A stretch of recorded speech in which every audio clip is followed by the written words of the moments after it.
Assalamualaikum warahmatullahi wabarakatuh. Alhamdulillahi rabbil alamin. Wassalatu wassalamu ala asyrafil anbiya'i wal mursalin wa ala alihi wa sahbihi ajmain. Amma ba'd. Yang saya hormati Ketua Kantor Laisisme Bojonegoro dan juga segenap Dewan Pengurus dan pengelola Laisisme, dan juga bapak-bapak, ibu-ibu sekalian jamaah kampusmu yang dimuliakan Allah.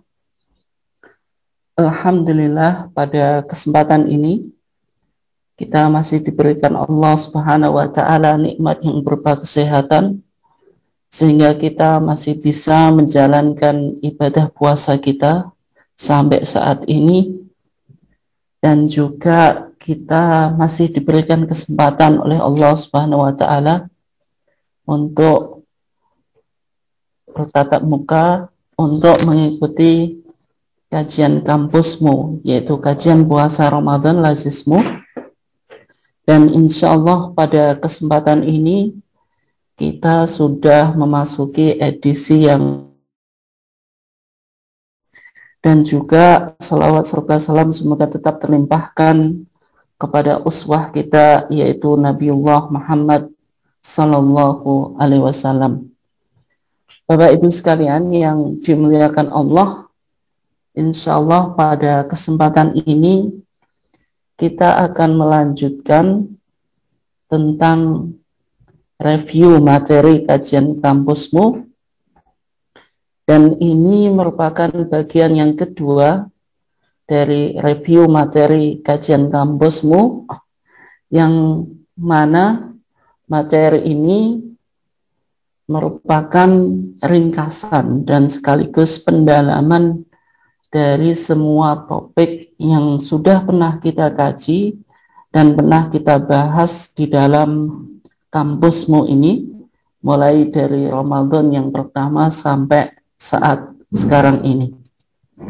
Bapak Ibu sekalian yang dimuliakan Allah, nah sebenarnya dari materi-materi yang kita angkat sejak awal Ramadan sampai saat ini, kita hanya fokus pada kitab Siyam, yaitu kitab tentang puasa dan zakatul fitri, yang semuanya ini kita tinjau dari perspektif Muhammadiyah. Bapak Ibu sekalian yang dimuliakan Allah, sekedar mengingatkan ada sumber yang penting yang nanti Bapak Ibu sekalian bisa dijadikan acuan atau bisa dibaca sendiri, yaitu yang pertama sumber materi kajian kampusmu itu, yaitu HPT jilid pertama atau HPT lama, yang di sana ada kitab Siyam yang merupakan putusan Kongres ke-28 Muhammadiyah di Medan yang diadakan tanggal 19 sampai 25 Juli 1939. Nah, ini yang ada di dalam HPT Bapak Ibu sekalian yang bisa dibaca di rumah. Kemudian Bapak Ibu sekalian yang dimuliakan Allah, sumber kedua yang ini penting juga untuk kita ketahui dan mudah-mudahan Bapak Ibu sekalian bisa memiliki juga, yaitu Tuntunan Ramadan. Bukunya kecil kayak seperti ini, yang mana buku ini disusun berdasarkan pada hasil keputusan Kongres Muhammadiyah ke-28 di Medan tahun 1939. Jadi matan atau teks intinya itu ya sebenarnya teks keputusan yang ada di dalam HPT kita itu. Hanya saja tidak mengutip teks inti atau teks keputusan yang ada di HPT jilid 1, tetapi juga ditambah putusan tarjih dalam Munas Tarjih ke-24 di Malang tahun 2000. Nah, sehingga buku ini bisa dibilang sebagai syarah atau perluasan dari hasil Kongres yang ke-28 di Medan 1939 yang ada di HPT jilid 1, dan juga perluasan. Ini menarik Bapak Ibu sekalian, yang mungkin Bapak Ibu sekalian selama ini tidak atau belum tahu syarah atau komentar dari HPT Jilid 1.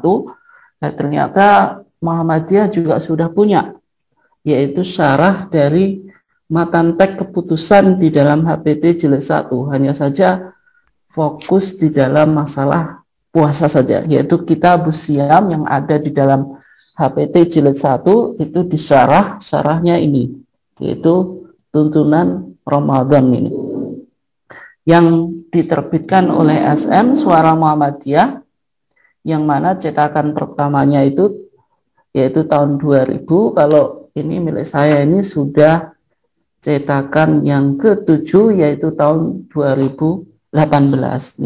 Ini Bapak Ibu sekalian penting untuk dimiliki, sehingga kita bisa memiliki acuan yang jelas di dalam memahami permasalahan-permasalahan, diantaranya yaitu permasalahan fikih, sebagaimana permasalahan fikih yang berkaitan dengan fiqhus shiyam atau fikih puasa, sebagaimana yang disampaikan oleh majelis tarjih.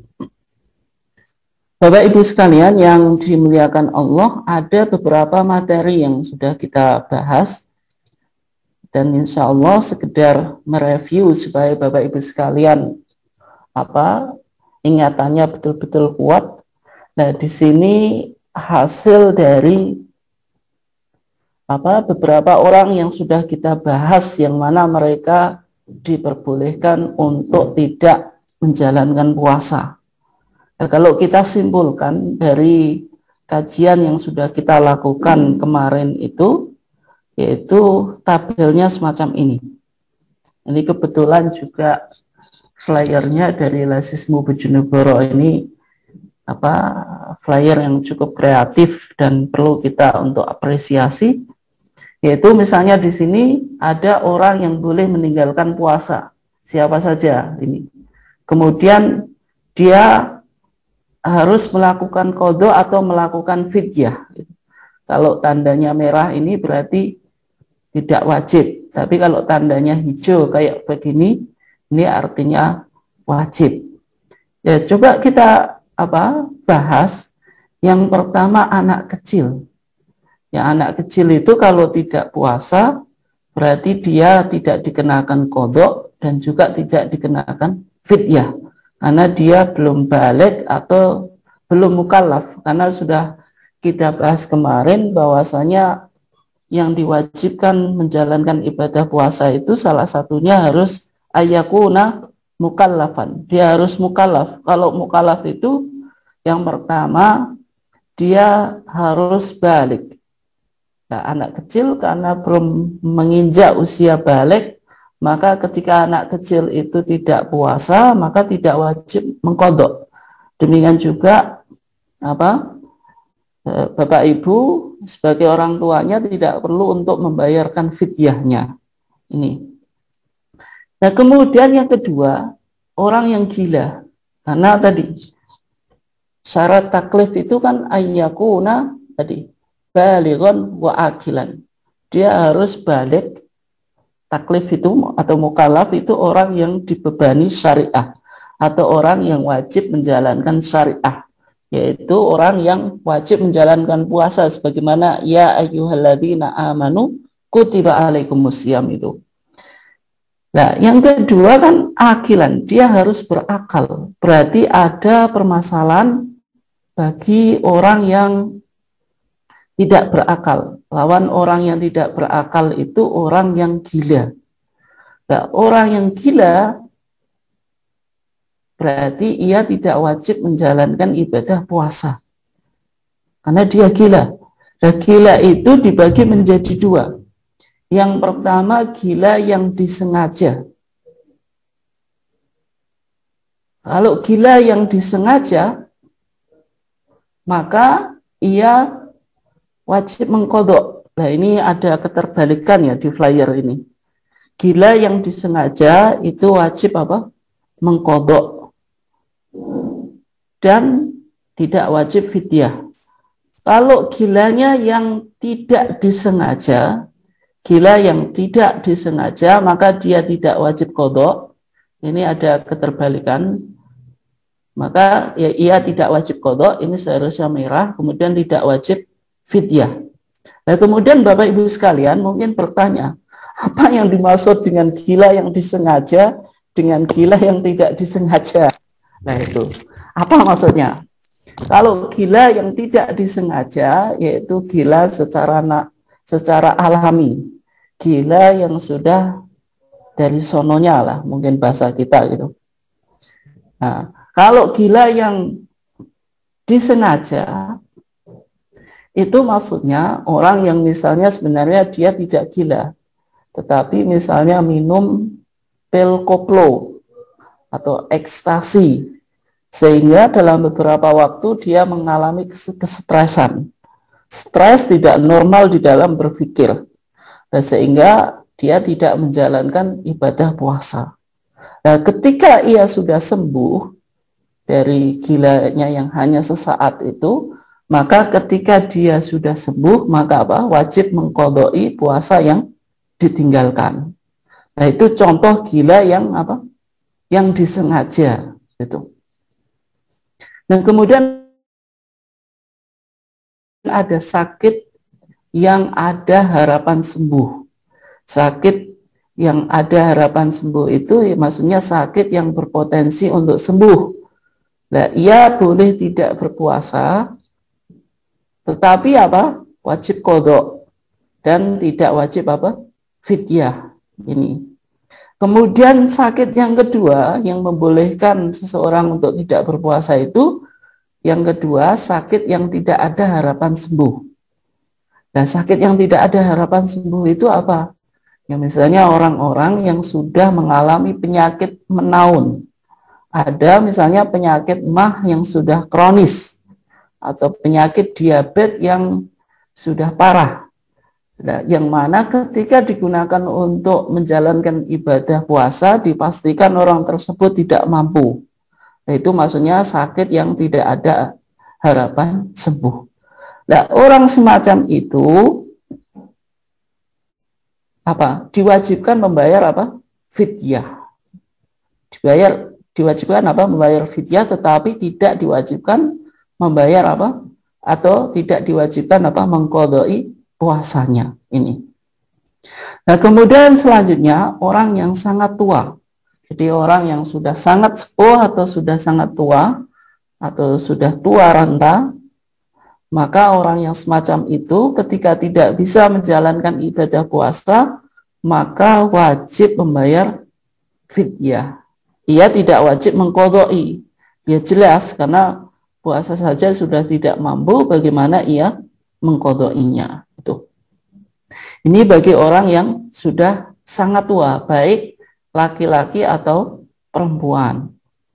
Nah, kemudian selanjutnya orang yang bepergian jauh atau musafir. Nah, orang yang musafir itu boleh tidak berpuasa, tetapi ia wajib apa? Mengqadai puasa yang ia tinggalkan dan tidak wajib apa? Membayar apa? Membayar fidyah ini. Kemudian selanjutnya ibu hamil.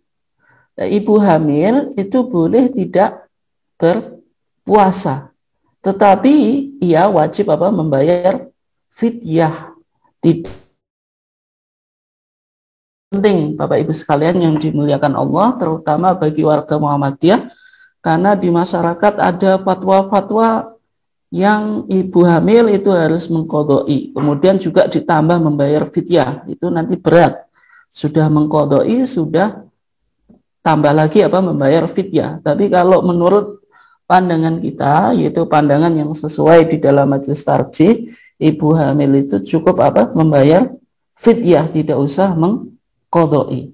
Kemudian juga ibu menyusui, ini sama, yaitu ia wajib membayar fidyah, tetapi tidak usah mengqadai puasa yang ditinggalkan. Kemudian selanjutnya haid dan nifas. Haid dan nifas ini keduanya, wanita haid dan wanita yang nifas itu keduanya wajib mengqadai puasa yang dia tinggalkan atau yang mereka tinggalkan dan tidak wajib membayar fidyah. Ini sekian dari atau rangkuman dari apa yang sudah kita bahas di pertemuan yang kemarin. Kemudian Bapak Ibu sekalian yang dimuliakan Allah, kalau kita coba lihat tentang mubtilatus shaum, ini juga sudah kita bahas, tapi kita baca secara singkat saja. Hal-hal yang membatalkan puasa dan sanksinya itu yang pertama makan dan minum. Ini membatalkan puasa. Kemudian yang kedua hubungan persebadanan. Persebadanan atau persetubuhan antara suami istri di siang hari pada bulan Ramadan itu puasanya batal dan wajib mengganti puasanya di luar bulan Ramadan, ditambah lagi wajib membayar kafarah. Kafarahnya itu 3, yaitu memerdekakan seorang budak, kemudian berpuasa 2 bulan berturut-turut, kemudian kalau tidak mampu memberi makan 60 orang miskin. Nah, kemudian yang ketiga muntah dengan sengaja, kemudian keluar darah haid dan nifas, merokok, mengeluarkan sperma dengan jalan onani. Maka ini hal-hal yang yang membatalkan ibadah puasa. Kemudian Bapak Ibu sekalian yang dimuliakan Allah, kita coba lanjutkan apa yang kita akan bahas pada kesempatan ini, yaitu tentang mujtanabatus shaim, tentang hal-hal yang harus dijauhi oleh orang yang berpuasa. Yang pertama yaitu ketika kita menjalankan ibadah puasa, kita tidak boleh berkata atau melakukan hal-hal yang tidak sesuai dengan syariat atau yang tidak sesuai dengan ajaran Islam. Seperti apa? Berbohong, menipu, memfitnah, berkata kotor, mencaci maki, membuat gaduh, mengganggu orang lain, berkelahi, atau hal-hal yang lainnya. Dan bahkan ketika ada orang yang memotivasi kita, bukan memotivasi ya, tapi memprovokasi kita untuk melakukan hal-hal yang negatif, ya, maka kita dianjurkan untuk meresponnya dengan bijak dan santun dengan mengatakan ini shaimun. Sebagaimana di dalam hadis Nabi, fa in syatamahu aw qatalahu ahadun falyaqul innimru'un shaimun.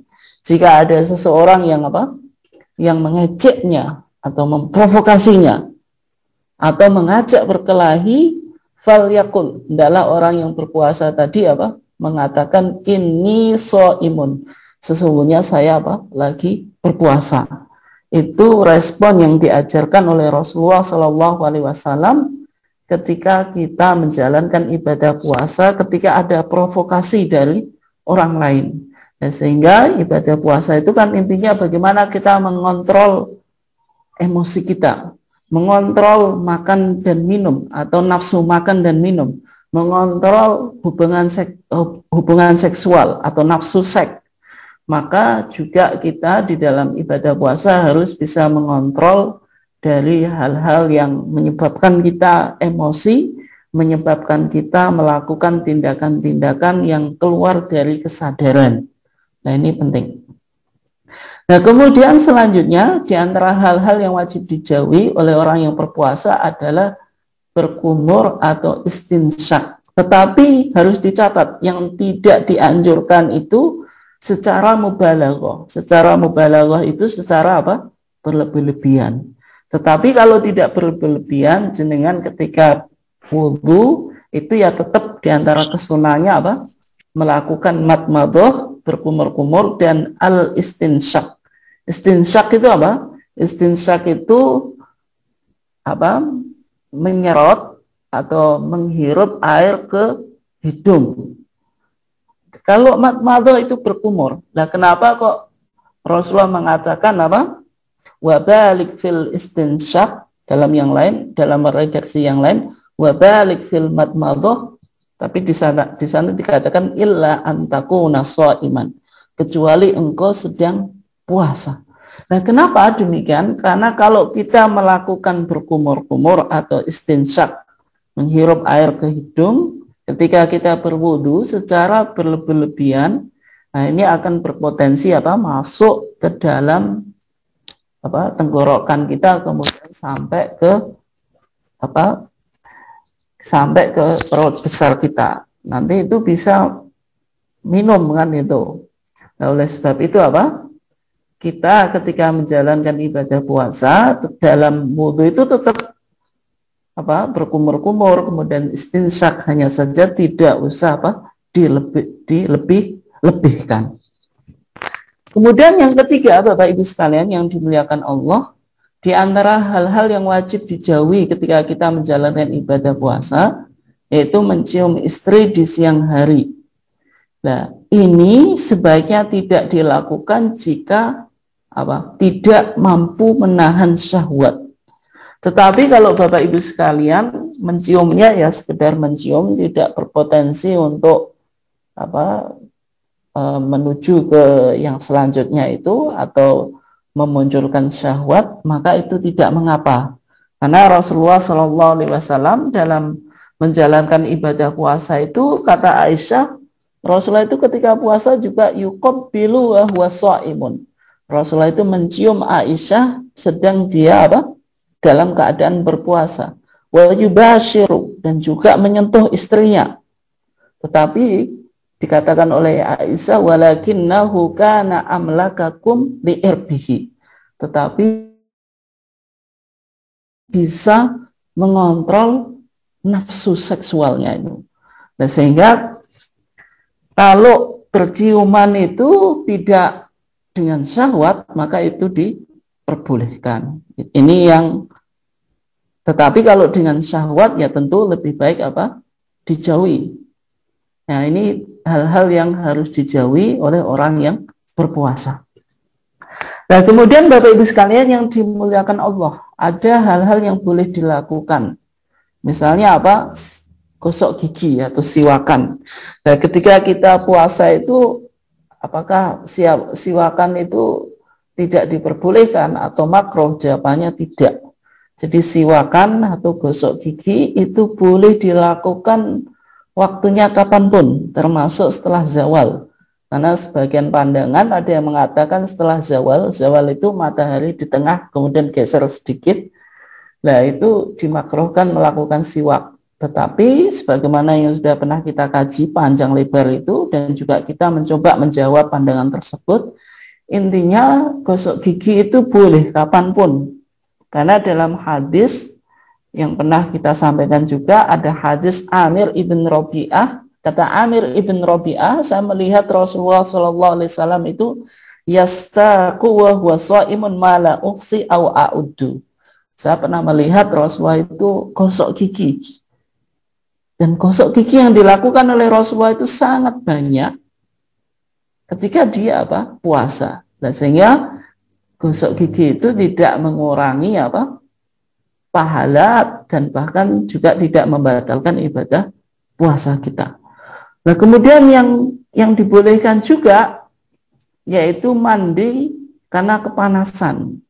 Nah, ini misalnya Bapak Ibu sekalian habis aktivitas atau aktivitas dari pekerjaannya, misalnya yang petani dari sawah, yang pekerja kantor dari kantornya, yang di pasar atau pedagang ya dari pulang kerja dagangnya, ketika merasa capek kemudian ingin mandi, apakah mandinya tidak boleh kepalanya itu disiram atau bahasa Jawanya digebyur? Apakah tidak boleh?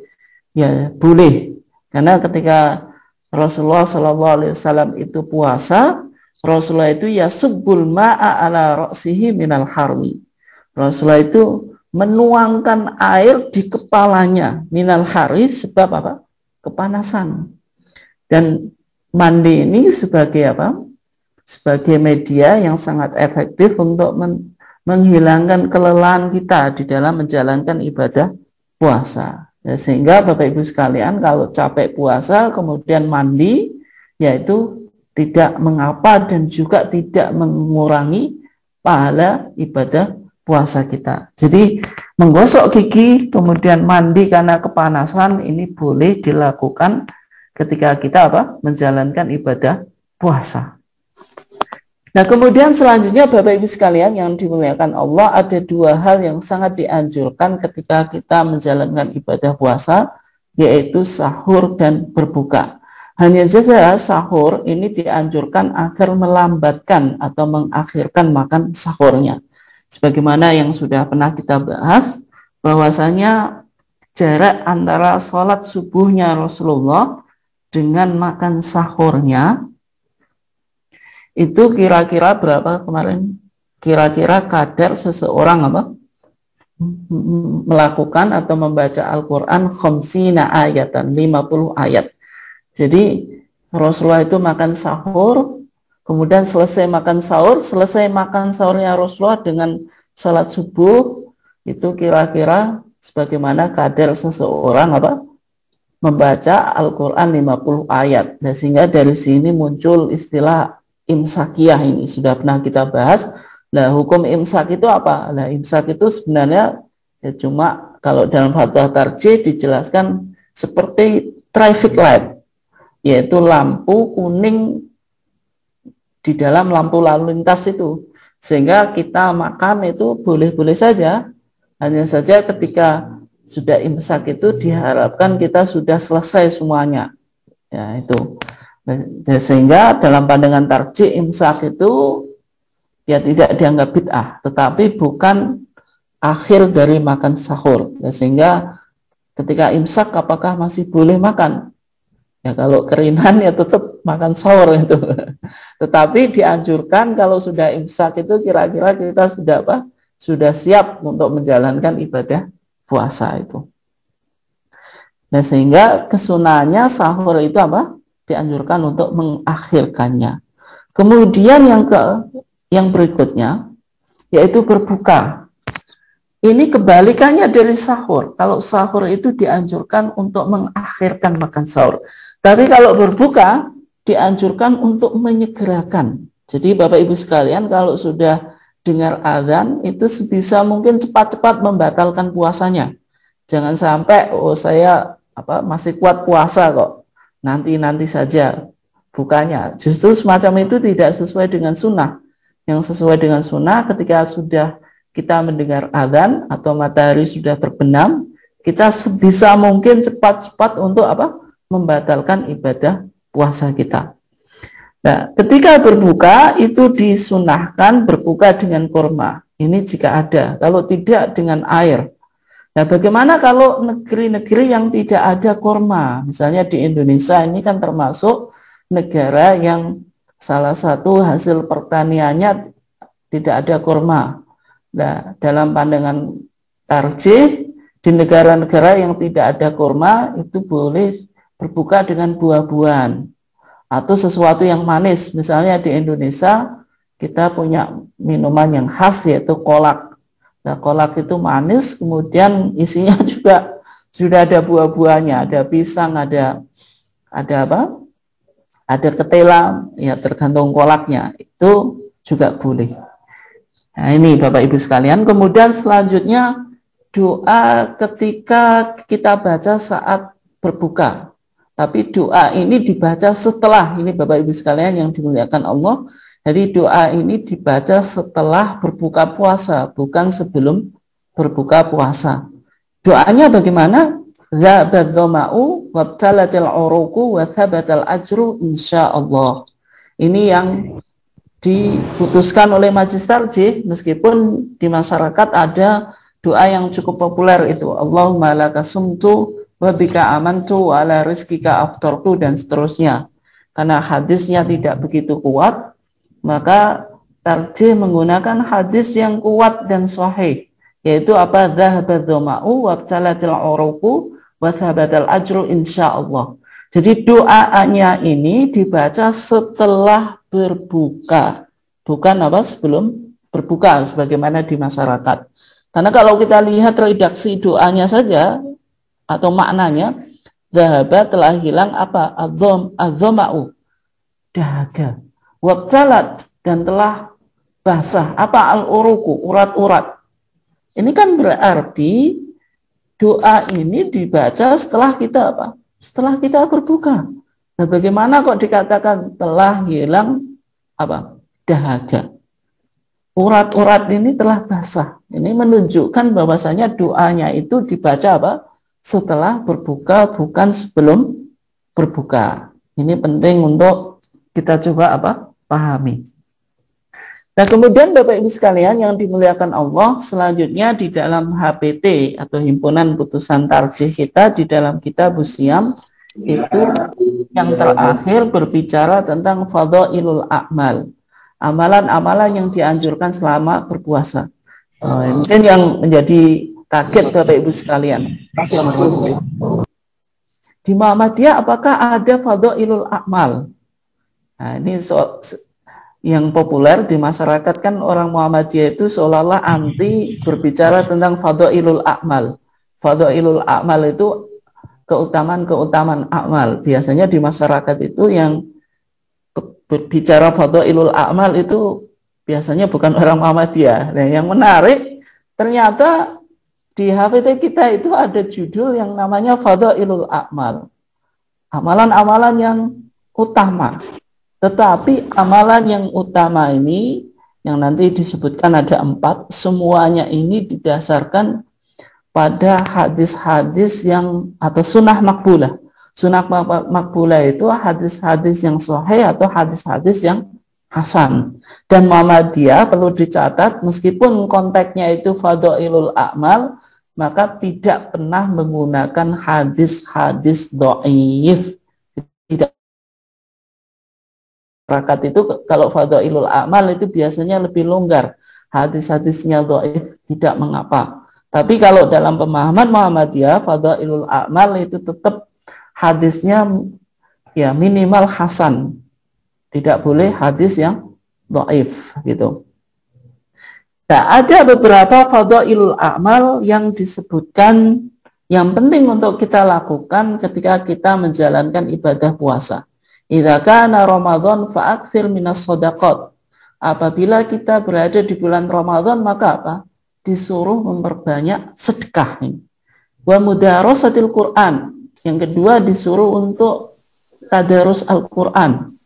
Yang ketiga wakum qiyamul lail 11 rakaatan. Kita disuruh untuk melakukan qiyamul lail, maksudnya qiyamul Ramadan, yaitu 11 rakaat. Arba'an, 4, au mathna atau 2, wa thalathan dan 3 kali witir. Maksudnya formasinya 11 itu boleh dilakukan 4 plus 4 kemudian plus 3 witir ataupun 22, berarti 2 terus dan seterusnya sampai 8 kemudian plus 3 witir ataupun 2 sampai 10 kemudian witirnya hanya 1, itu juga boleh. Kemudian wa'taqif fil asril awakhir. Kemudian kita disuruh untuk iktikaf di 10 hari yang terakhir daripada bulan Ramadan.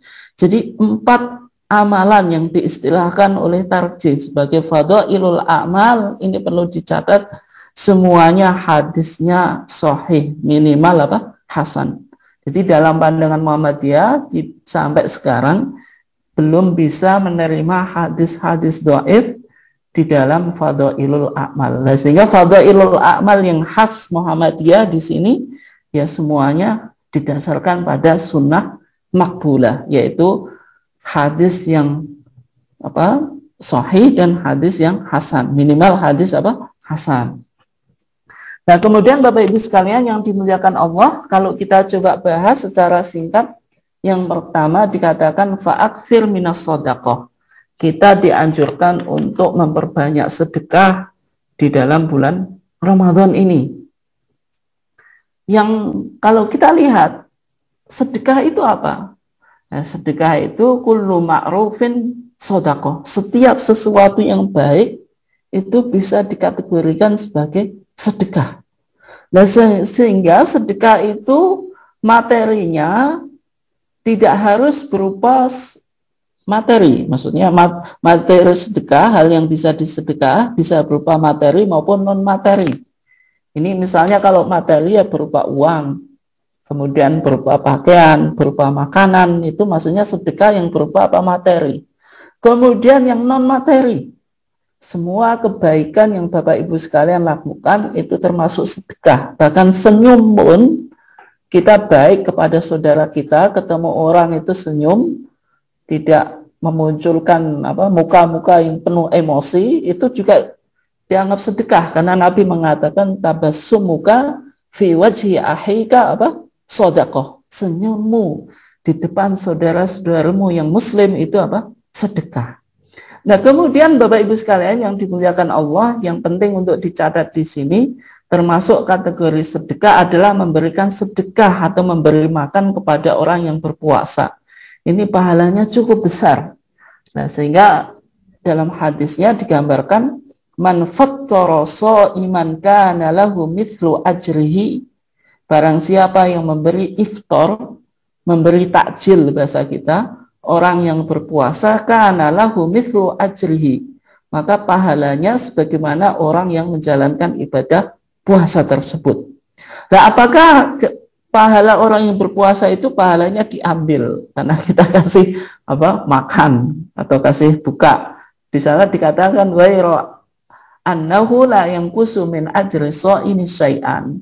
Hanya saja yang demikian itu tidak mengurangi pahala orang yang berpuasa itu.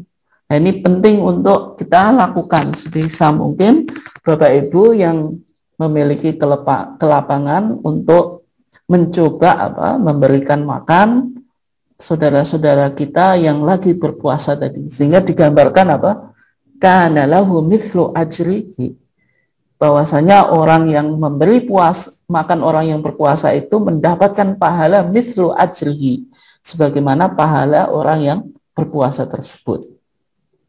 Nah, kemudian Bapak Ibu sekalian, selanjutnya yang penting untuk kita amalkan itu adalah mudarasatul Quran, yaitu tadarus Al-Quran. Maka ada sebuah hadis yang menarik di sini untuk kita coba pahami. Di sana dikatakan majtama'a qaumun fi baitin min buyutillah. Tidak berkumpul suatu kaum di rumah dari rumah-rumah Allah yang mereka lakukan apa? Yatluna kitab Allah, yaitu membaca kitab-kitab Allah, membaca kitab Allah. Wa yatadarasunahu, dan melakukan tadarus bainahum, antara mereka. Maka di sana dikatakan apa? Illa nazalat alaihimus sakinah, kecuali akan turun kepada mereka as-sakinah, ketenangan. Ini penting, bahwasanya dengan tadarus itu jiwa spiritualitas kita itu akan meningkat, hati kita itu akan tenang. Wa ghasyiyatuhumur rahmah, dan akan diliputi oleh rahmat. Wa khaffathumul malaikah, malaikat juga akan turun membawa rahmat di dalam majelis tersebut. Majelis yang tadi dibacakan kitab Allah dan mereka melakukan tadarus. Maka dalam hadis ini ada dua kata kunci yang perlu kita pahami. Yang pertama yaitu tilawah, yang kedua mudarasah. Apa bedanya tilawah dengan tadarus? Kalau tilawah itu lebih ditekankan bagaimana kita membaca Al-Quran itu secara baik dan benar, sesuai dengan misalnya ilmu tajwid. Kalau tadarus itu lebih daripada sekedar membaca Al-Quran dengan baik dan benar, tetapi diiringi dengan dengan tadabbur, yaitu berusaha untuk memahami ayat yang kita baca. Kandungannya ayat tersebut bagaimana? Nah, itu yang disebut mudarasah. Jadi kalau di dalam HPT ini kita ditekankan bukan sekedar tilawah, bukan sekedar membaca, tapi semaksimal mungkin bagaimana kita memahami apa yang kita baca itu, ayat yang kita baca itu kita coba untuk pahami. Kemudian juga yang terpenting bagaimana kita mengaplikasikannya di dalam kehidupan kita.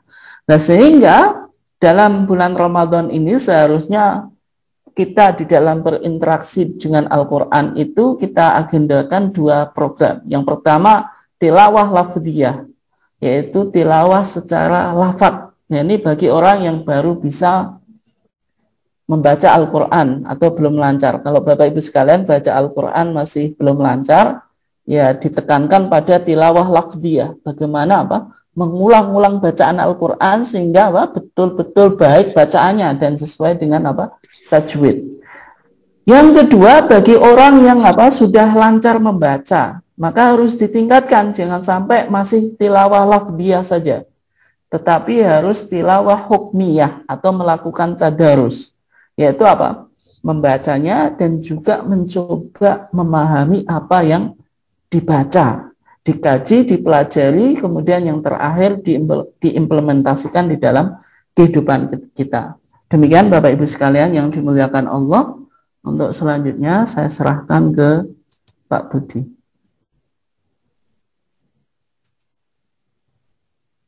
Baik, terima kasih Ustadz atas materinya. Berikutnya kita buka sesi tanya jawab kepada Bapak Ibu jamaah kampusmu. Kami persilahkan untuk menyampaikan pertanyaan.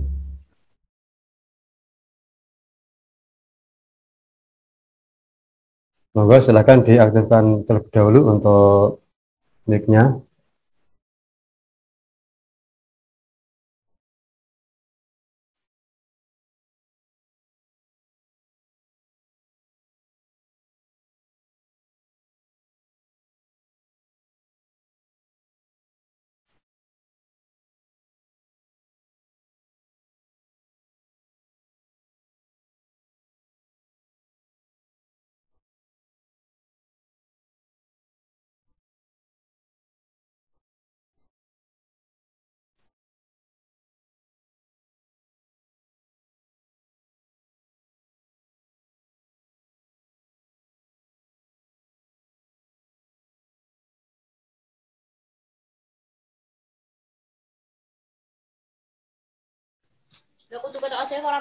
Kak. Assalamualaikum warahmatullahi wabarakatuh. Waalaikumsalam warahmatullahi wabarakatuh. Langsung saja Ustadz, terkait dengan persoalan kafarot ya. Tadi ada sempat dari teman yang menanyakan tentang kafarot ketika orang melakukan jima di bulan puasa, itu seperti apa? Satu, apakah harus merangkap dua-duanya antara memberikan makan kepada fakir miskin dan berpuasa berturut-turut selama 2 bulan, atau hanya memilih salah satu? Yang kedua, apakah dalam pelaksanaan ketika dia memberikan makan kepada fakir miskin, karena ini dibayarkan melalui lembaga zakat, bisa tidak nama dari si pembayar kafarat itu disamarkan? Demikian, terima kasih. Assalamualaikum warahmatullahi wabarakatuh. Waalaikumsalam warahmatullahi wabarakatuh. Oke, baik, terima kasih Bu Muntafiah. Semoga Ustaz.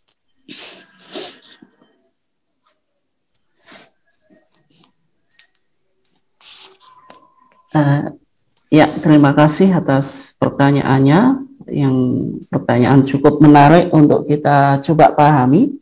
Bapak Ibu sekalian yang dimuliakan Allah, kalau kita lihat tadi tentang mubtilatu as-shaum, hal-hal yang membatalkan puasa, yaitu diantaranya di sana dikatakan hubungan suami istri.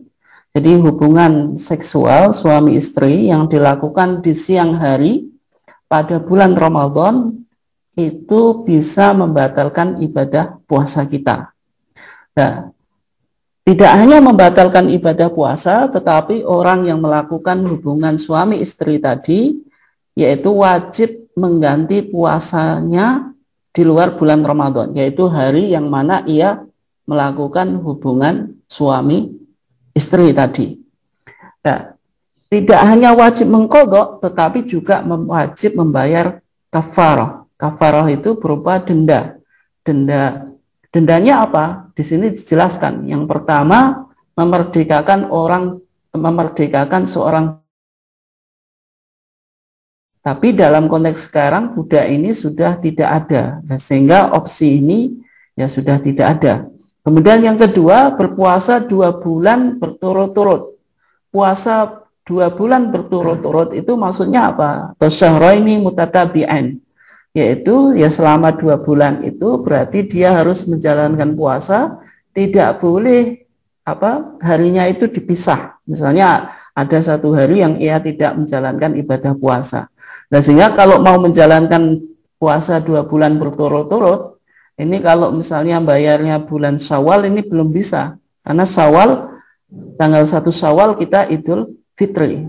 Bulan berikutnya Dzulqa'dah atau Dzulhijjah itu juga belum bisa, karena 10 Dzulhijjah kita ada Idul Adha. Ya paling tidak mulai pada bulan Muharram. Nah, itu kalau mau menjalankan puasa 2 bulan berturut-turut. Nah, kalau tidak mampu, it'amu sittina miskinan, memberi makan 60 orang miskin.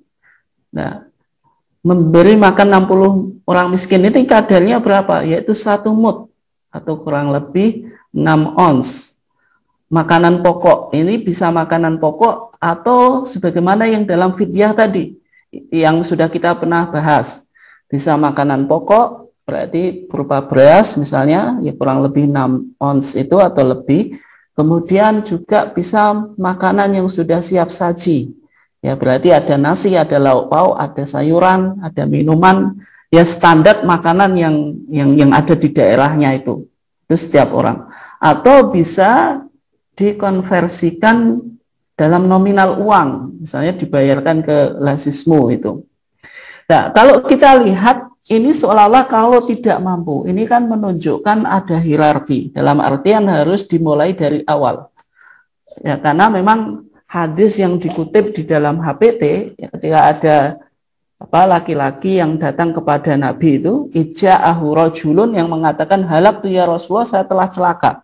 Bapak Ibu sekalian bisa lihat di HPT-nya, seolah-olah itu kan di sana kan dikatakan fa'ilam tastati, kalau engkau tidak mampu, seolah-olah harus urut.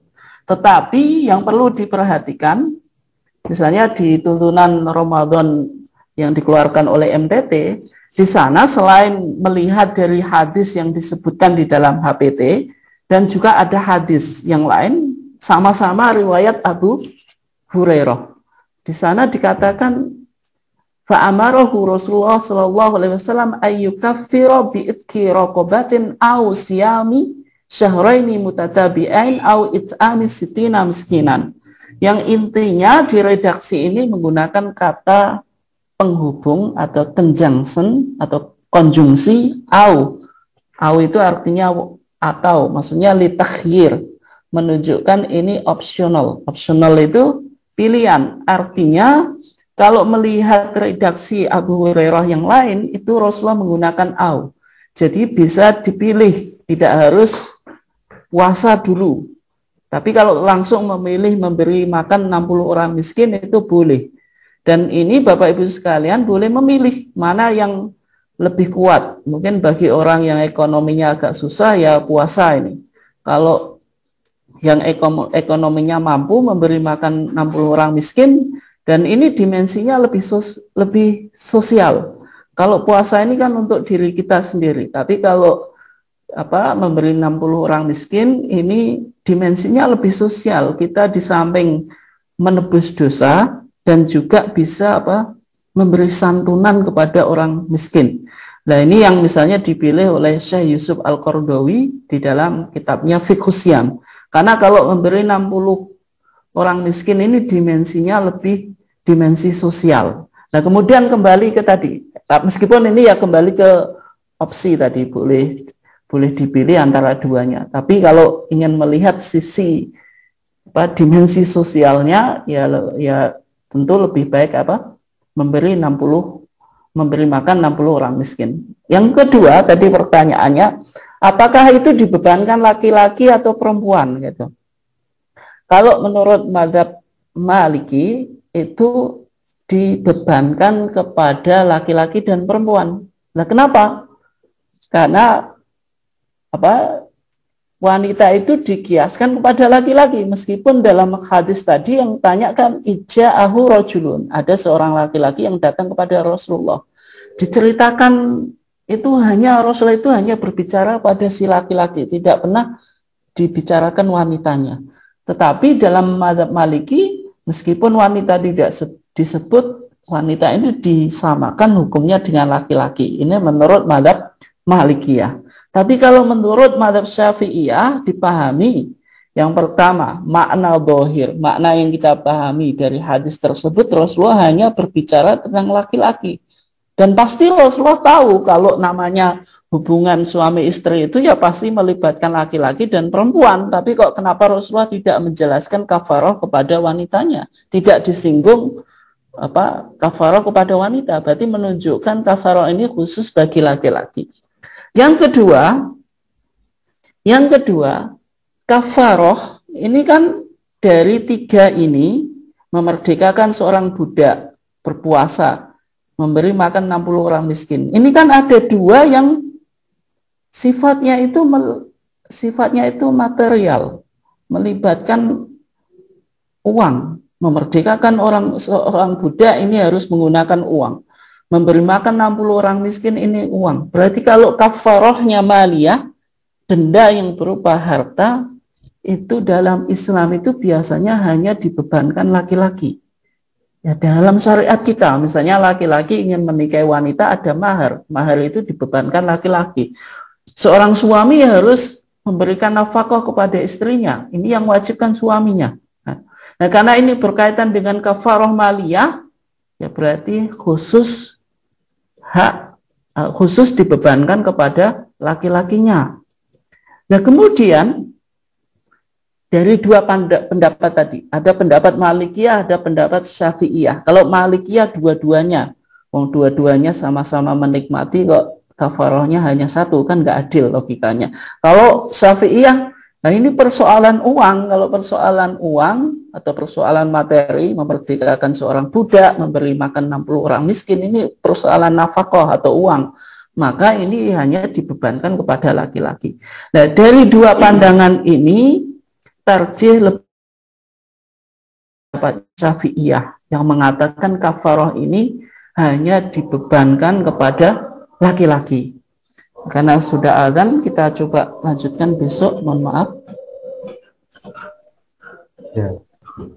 Baik, terima kasih Ustadz atas penjelasannya. Mudah-mudahan cukup jelas. Bapak Ibu yang kami hormati, karena sudah masuk waktu maghrib, maka untuk kajian pada hari ini kita cukupkan sekian. Terima kasih. Billahi taufiq wal hidayah. Wassalamualaikum warahmatullahi wabarakatuh.